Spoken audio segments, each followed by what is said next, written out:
좋겠어요. 하나님께서 우리 모두에게 주신 귀한 축복 중에 하나는 가정입니다. 하나님께서 아담과 하와를 창조하신 후에 가정을 이룰 것을 명령으로 말씀하셨어요. 창세기 2장 24절에 보니까 이러므로 남자가 부모를 떠나 그의 하나와 합하여 둘이 한 몸을 이룰지로다. 지금 우리 모두는 이 말씀에 순종해서 가정을 이루게 되었습니다. 올해 여러분들의 가정 위에 하나님의 은혜와 평강이 더 충만하게 주 예수 그리스도의 이름으로 축복합니다. 오늘은 어버이 주일입니다. 우리나라는 여름 어버이 이 주일이 원래 어머니의 날이었죠. 1956년 국회에서 제정해서 쭉 지켜오다가 1974년부터 어버이날로 변경을 해서 지키고 있습니다. 해마다 그냥 지키는 날이 되진 않습니까? 우리가 방금 읽었던 영상 보니까 좀 어떤가요? 해마다 제가 이 영상을 여러분 보여주고 있는데 어떤 생각이 드나요? 최근에 그 한 상조 회사 광고를 보니까 아빠 하면서 우는 그런 현상, 그런 광고를 만들었더라고요. 사실 우리 아버지 어머니가 계셔서 우리가 지금 있는 거 아닙니까? 지난주에 어머니를 모시고 서울에 있는 병원에 다녀왔습니다. 근데 그 병원에 보니까 너무나 많은 환자들이 있더라고요. 그런데 제 눈에 들어오는 환자들 보면 대체적으로 나이 드신 부모님들이었어요. 그분들은 건강할 때가 있었거든요. 자기 힘으로 활동할 때가 있었거든요. 근데 어느 때 보니까 휠체어에 의지할 수밖에 없고 누워있는 시간이 길어지고 있는 거죠. 부모님이 살아계실 때 섬긴다는 우리 모두가 됐으면 좋겠습니다. 오래전 미국의 버지니아주, 우리 미국 땅을 보면 동부권에 있죠. 우리 한인들이 요즘 버지니아주에 한국 기후와 비슷하다고 해서 많이 살고 계시는데요. 메디스토라는 교회가 있었습니다. 이 교회에 찰 피스라는 연이 있었는데 23년 동안의 주일학교 교사로서 한없이 아이들을 위하여 사랑하고 기도하고 말씀 가르치고 사랑을 베풀어서 아이들이 이 찰피니스라는 이 선생님을 너무나도 좋아했대요. 이 어머니가 세상을 떠나고 난 다음에 그녀의 딸인 안나라는 딸이 1주년이 되는 그때가 바로 이 5월 둘째 주였습니다. 자기 어머니가 너무 보고 싶었던 거예요. 그래서 자기가 생각하는 게 뭐냐면 교회 모든 어르신들에게 카네이션 한 송이씩 달아드리면 어떨까.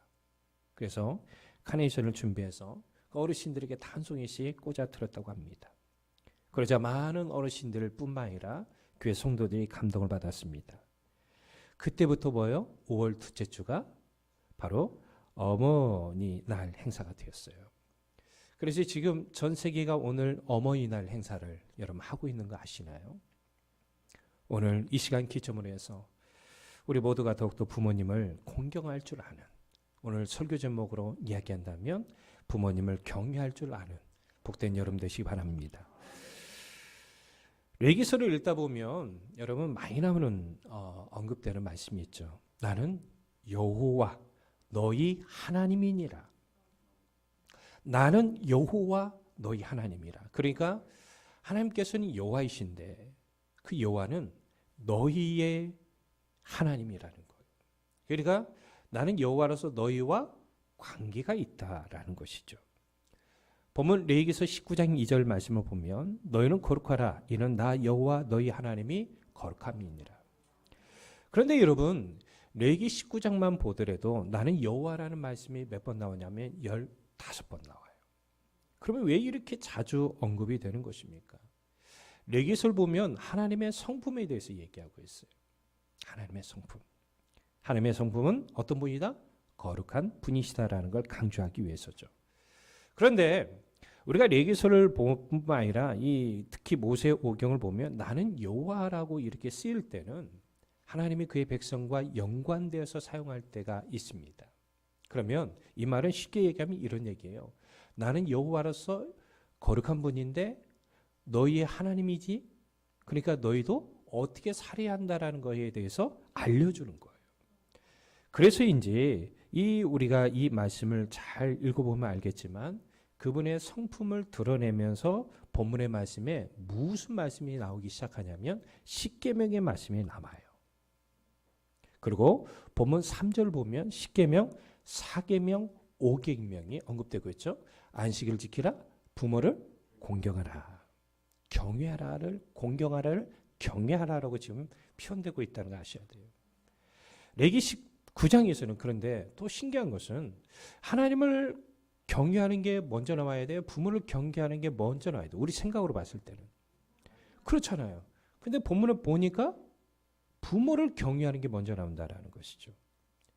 여러분 부모를 왜 먼저 경외하라는 말을 하나님께서 의도적으로 하셨을까요? 그것은 무엇입니까? 거룩한 하나님의 백성들의 삶의 출발점은 어디서 시작돼야 한다?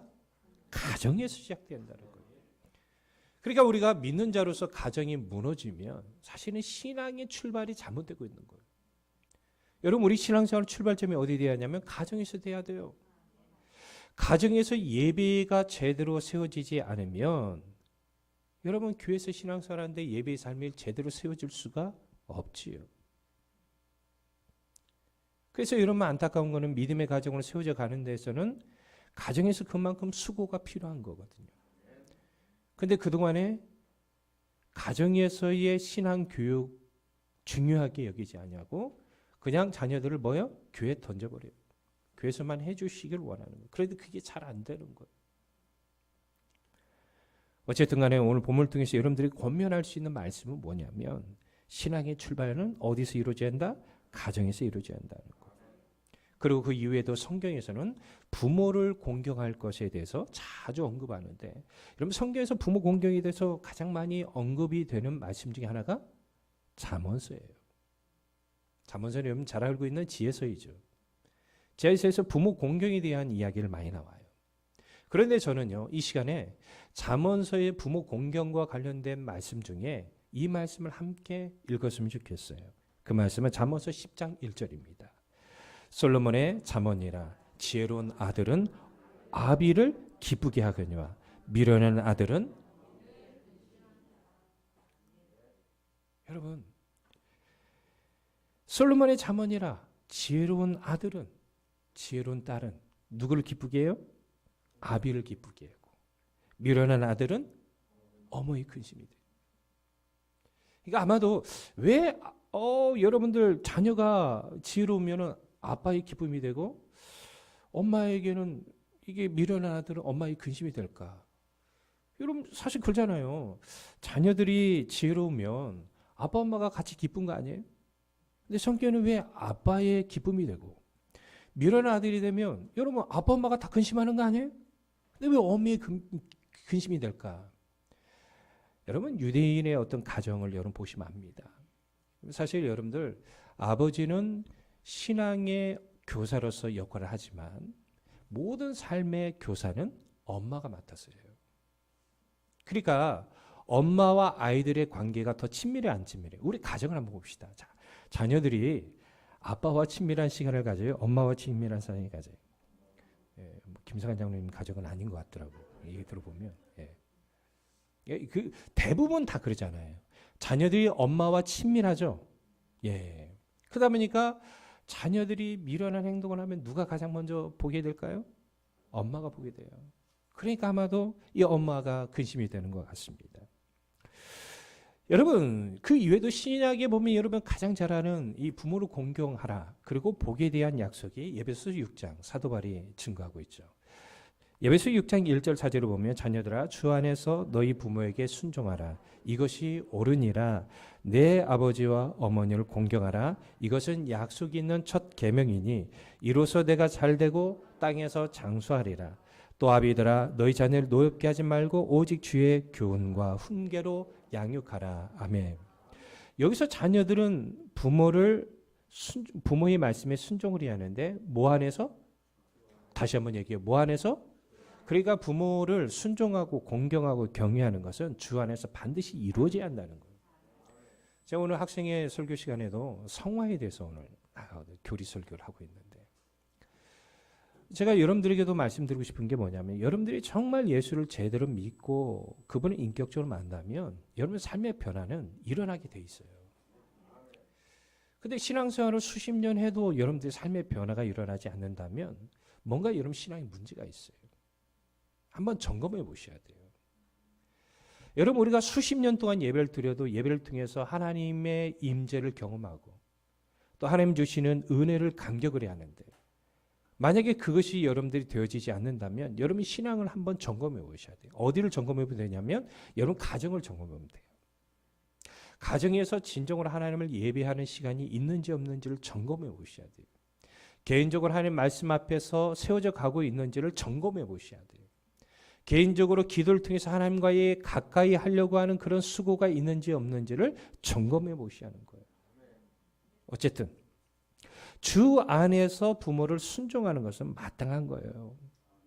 이런 중요성은 10계명에 잘 나오죠. 그래서 제5계명에 내 부모를 공경하라라고 말씀해요. 이 말의 중요성은 하나님께서 부모에게 공경하는 자에게 복을 약속하고 있다는 사실을 알 수 있어요. 여러분 성경에서 보면 복이 약속되는 모든 문제들을, 이 말씀을 문맥적으로 이렇게 보면 하나님께서 매우 중요하게 여기시는 말씀을 하실 때 복과 연관되어져서 하고 있다는 거예요. 그래서 이 에베소서 6장 3절에 보면 부모를 공경하는 자가 잘 되고 땅에서 뭐한다? 장수한다. 그래서 제가요, 솔직히 말하면 저는요, 부모를 공경하고 효도하는 분들에게는 제가 그래요, 대놓고 저는 복을 받을 거라고 저는 확신해요. 그렇게 말해요. 제가 사실 지금까지 이렇게 보면서 부모님을 위해서 기도할 줄 알고 부모 말씀에 순종하는 사람 보면 하나님은 어떻게 살아도 은혜를 주시더라고요. 제가 그걸 경험해요. 근데 부모를 공경할 줄 모르는 사람들은 그 자녀로부터 어려움을 당하는 것들을 봐요. 그래서 우리 부모들이 그런 말 하잖아요. 너도 네 자식 낳아봐야 알아. 근데 진짜 그렇게 돼요. 사랑하는 성도들이요, 우리가 사자성어에 부전자전이란 말이 있어요. 이걸 쉽게 얘기한다면 효자 부모 밑에 효자 자녀가 나오는 거예요. 우리가 자녀들에게 보여주는 게 진정으로 뭐가 돼요? 삶의 지침이 됩니다. 부모를 공경할 줄 여러분 되시기 바랍니다. 더욱이 성경에서 보면 부모를 공경하라는 말씀을 할 때 거의 다 명령문을 쓰고 있어요. 자, 출애굽기 20장 22절에 보면 내 부모를 공경하라. 그리하면 내 하나님 여호와가 내게 준 땅에서 내 생명이 길리라. 사도 바울은 이 말씀을 통해서 에베소서 6장 3절의 말씀을 하는 거겠죠. 잠언서 1장 8절에 보면 내 아들아 내 아비의 훈계를 들으며 내 어미의 법을 떠나지 말라. 골로새서 3장 20절에 보면 자녀들아 모든 일에 부모에게 순종하라. 이는 주 안에서 기쁘게 하는 것이라. 내 부모를 공경하라. 내 부모에게 순종하라. 이렇게 돼 있어요. 뭐 선택하라 이런 말이 아니에요. 무조건적으로 해야 한다라는 것이죠. 우리 자녀들이 이 말씀에 순종하면 결국은 하나님의 은혜 안에 머물게 되는 거예요. 그러니까 여러분들 교회 다니는 사람들이 누구나 다 그런 꿈을 꿔요. 하나님의 은혜 아래 내가 인생을 살아가고 싶다. 그럼 방법은 뭐냐? 말씀대로 살아가는 거예요. 그런데 여러분 성경에서 특히 구약에서 보면 사형에 해당되는 것들, 이거는 하나님 앞에 큰 죄가 될 경우는 사형에 대해서 얘기하거든요. 어떤 걸 보면 집 밖으로 나가게 하라 이런 말씀이 있는데 아예 돌로 쳐 죽이라는 말씀들이 있단 말이에요. 하나님 앞에 큰 죄가 될 때예요. 그때가 언제냐? 바로 부모에 대해서 공경하지 않을 때예요.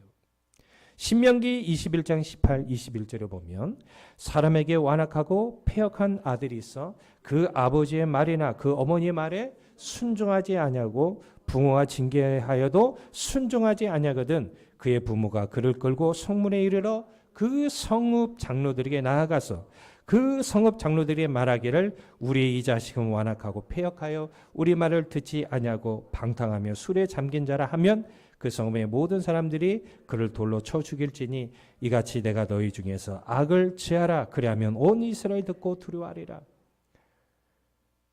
여러분 이게 지금 현 시대도 적용되면 자녀들 중에 살아남을 자녀 하나도 없어요.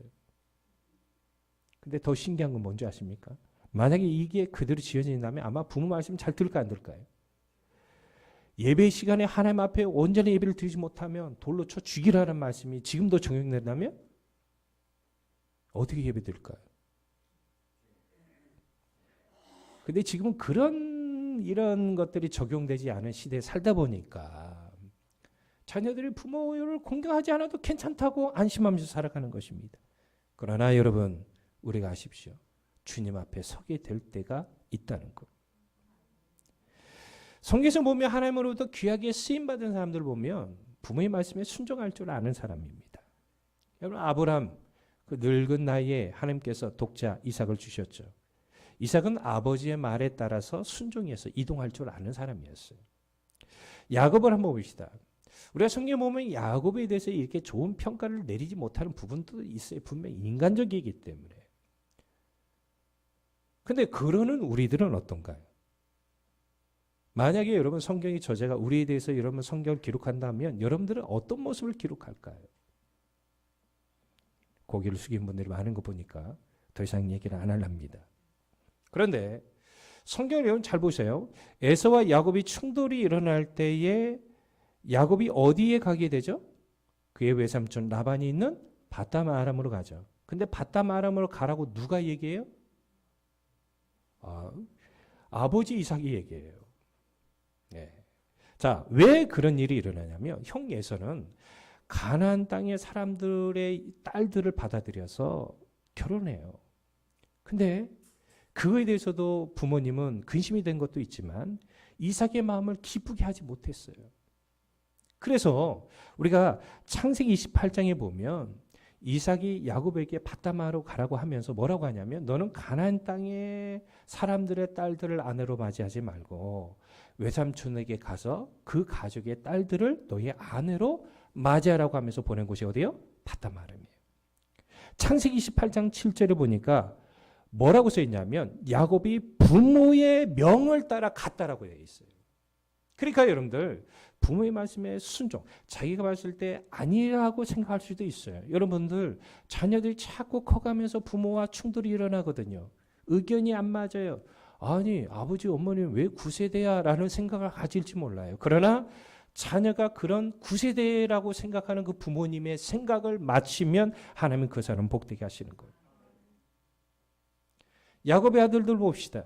특히 요셉이 왜 복을 받았나요? 그는 부모의 마음을 기쁘게 할 줄 알았어요. 이방 여인 룻을 보세요. 남편이 일찍 죽어서 젊은 나이에 생가부가 되었습니다. 근데 그녀의 옆에는 누가 있었어요? 연세가 많은 시어머니 나오미가 있었어요. 그러면 우리는 어떠죠? 여러분 시어머니 모시고 살지 않으면 편하죠. 우리 교인들 중에도 부모님 모시고 사시는 분들이 계시거든요. 사실 여러분 부모님 모시고 살지 않으면 편해요. 인간적으로는. 근데 나오미는 그렇게 할 수가 없었어요. 그래서 지극정성으로 시어머니를 섬겼죠. 그녀는 이렇게 고백합니다. 룻기 1장 16절 볼까요? 룻이 이르되 내게 어머니를 떠나며 어머니를 따르지 말고 돌아가라 강권하지 마옵소서. 어머니께서 가시는 곳에 나도 가고 어머니께서 머무신 곳에서 나도 머물겠나이다. 어머니 백성이 나의 백성이 되고 어머니 하나님이 나의 하나님이 되시리니 아멘. 이 이방 여인이 그런데 마태복음 1장에 보면 예수님의 족보에 이 이방 여인이 들어가요. 그러니까 예수님의 가문을 보면 이방 여인이 들어가 있다 안 들어가 있다? 들어가 있다는 걸 알 수 있어요. 왜 이 사람이 축복을 받았는가? 성경은 분명히 우리에게 말씀하고 있다는 거예요. 그런데 안타깝게도 이 사실을 우리는 알고 있음에도 불구하고 우리가 이 시간에 예배를 드리고 있음에도 불구하고 우리 삶 가운데 부모님이 나와 뭔가 맞지 않기 때문에 내 스스로가 부모를 공경할 줄 모르는 거예요. 의도적으로 배척하는 사람들도 있다는 것이죠. 미국의 제1대 대통령 워싱턴, 제가 어버이날마다 이 이야기를 해드리고 있습니다. 여러분 미국에서 어버이 주일하면 이 대통령의 이야기를 한다고 그래요. 어렸을 때부터 배 타는 게 굉장히 이 소년에겐 꿈이었어요. 자기 꿈은 배를 타는 선원이 되어져서 온 세계를 다 돌아다니는 게 꿈이었습니다. 이제 나이가 어느 정도 들어서 선원으로 취직하게 됩니다. 오랫동안의 항해를 떠날 날이 되었습니다. 배에다가 자기가 생활에 필요한 짐들을 다 갖다 놨습니다. 그리고 마지막으로 어머니에게 작별 인사하기 위해 집으로 갑니다. 그러자 어머니가 아들이 떠날 것에 대해서 너무 슬퍼하며 눈물을 흘리는 거예요. 가지 말라고 하진 않지만 어머니가 여러분 너무 슬퍼하는 것입니다. 그러자 이 워싱턴은 자기를 도와주는 이 밑에 사람에게 이런 말을 해요. 배에 가서 내 짐을 가져오라. 어머니를 슬프게 하면서까지 내 꿈을 이룰 수는 없다. 어머니를 슬프게 하면서까지 내 꿈을 이룰 수 없다. 어머니를 슬프게 하면서까지 내 꿈을 이룰 수 없다. 요즘 이런 젊은이 있나요? 없을 것 같아요. 제가 보기에 엄마 돈 많이 벌어와서 여행시켜줄게. 그리고 그냥 떠나버린 친구들 많을 거예요.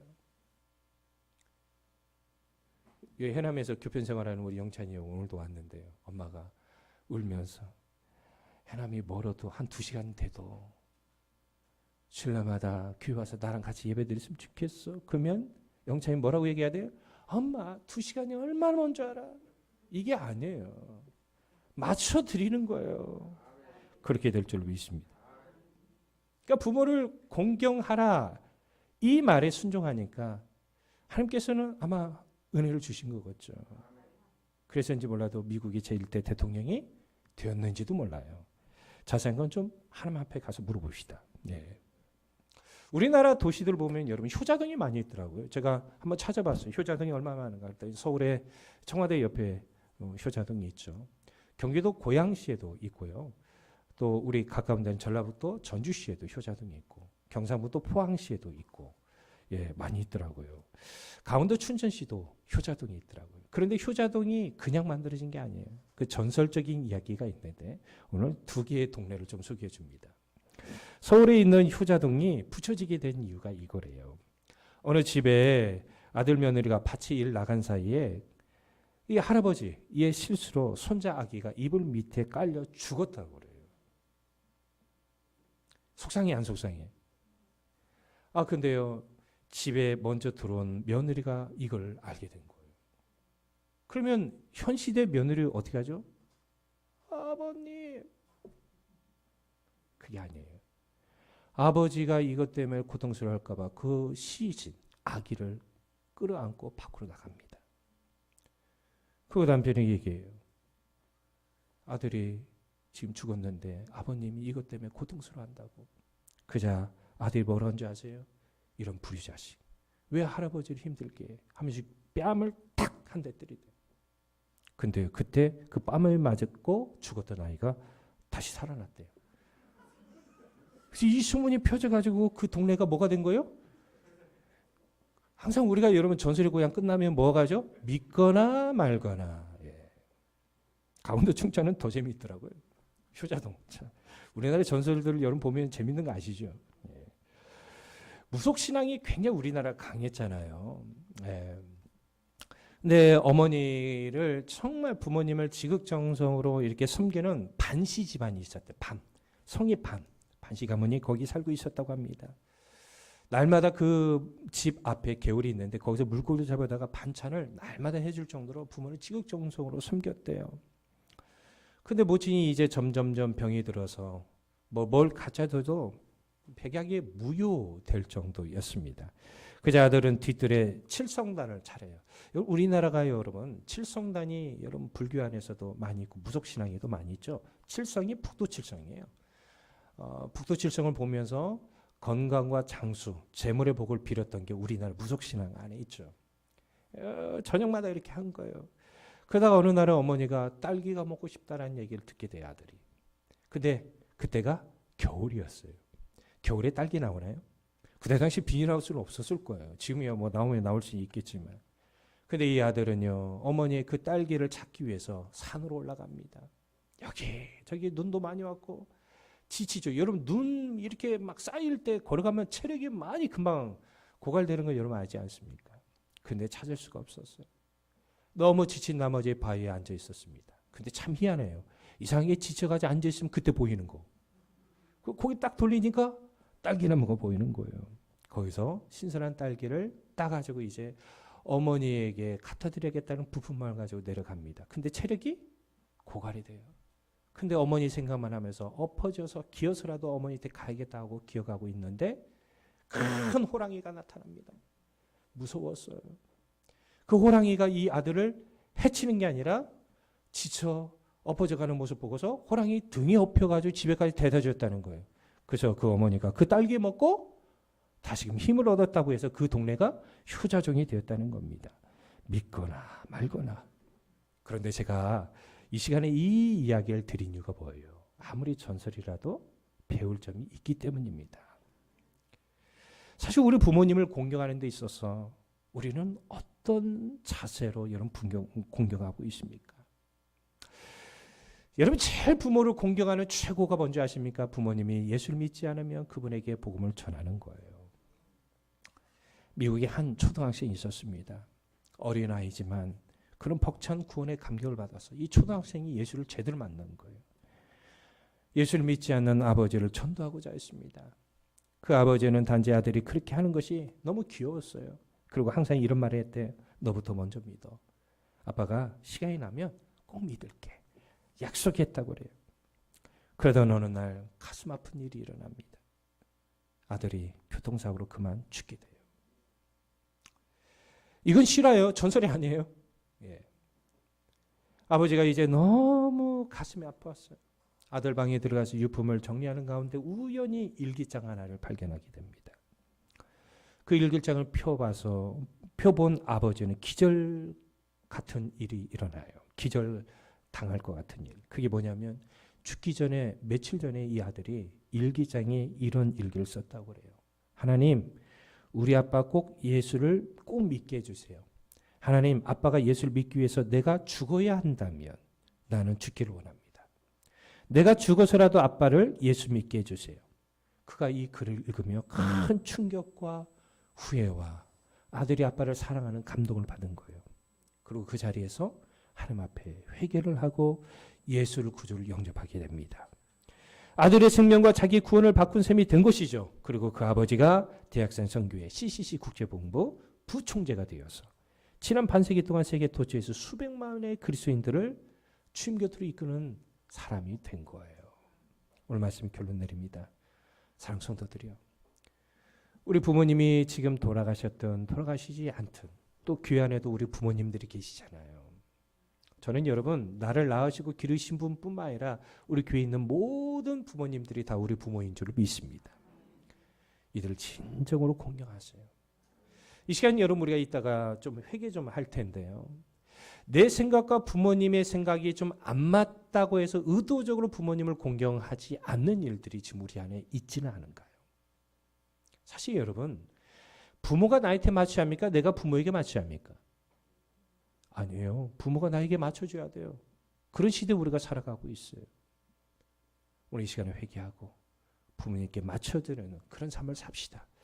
진정으로 부모를 공경할 줄 아는 우리 모두가 되시기 바랍니다. 말로만 공경하고 사랑하고 인사하는 것이 아니라 마음을 다하는 그런 공경이 이런 삶 가운데 충만하게 일어나길 주 예수 그리스도 이름으로 축복합니다.